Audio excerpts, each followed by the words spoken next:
there. First of all, I want to thank all of you who participated in our project, activating the Harmonizer, put it on a map of the Hawaiian Islands so that with the intention to protect the islands from being hit by a hurricane.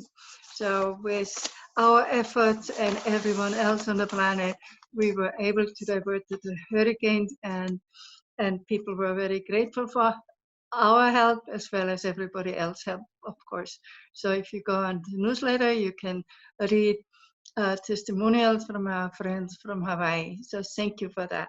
And please always remember, even we don't put out a call to action, then just look what's happening in your environment and use the Harmonizer, or in an area where you cannot travel to, but you are concerned about, take your Harmonizer, get a map, put the Harmonizer on, up here you can see, put the Harmonizer on the map with your intention to help. You know, if it is of a flood or protecting from the fires, we have had amazing reports from people making a huge impact and helping not only themselves, but also their friends and the environment. So please do that.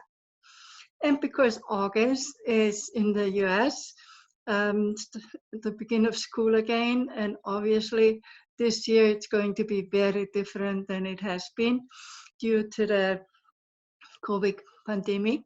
So yeah, we don't really know. Some children are all excited going to high school, and now they cannot even go to the school. And so it's all very stressful for everybody, for those who stay at home, as well as for those who go to school and being protected. So if you have a Harmonizer, I recommend taking, you know, like this is, I just happen to have a Matrix 24 because this is what I carry with me around wherever I go, especially when I'm traveling on a plane. It's my go-to.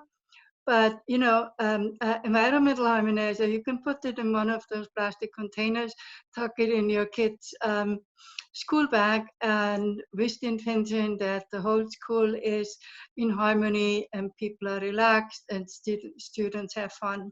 You know, if you have our agricultural Harmonizer or another environmental Harmonizer, you can take a map from the school, put it on there with the intention that not only your child or your children are safe, but everyone in school. So please use your Harmonizers and make a positive difference for your children and the teachers and everybody involved. This is what we can do from our end, and I encourage you to do that because it's all about staying calm, staying in peace, staying in harmony. It's proven that stress and negative thoughts and fear is weakening our immune system. So don't go there. It's not worth it. You know, I was told worrying is about praying what you don't want. So stop it, don't do it. Stay calm, do the smart thing, protect yourself, but not coming from a place of fear, but just from a place of being smart and doing the right thing. Okay, I'm going to leave you with that. Enjoy the rest of the summer. Send your children off to school, and if it is in their own room, or if it's actually going out, make sure they're safe and you can feel better about it also. Okay, thank you so much. Till next time.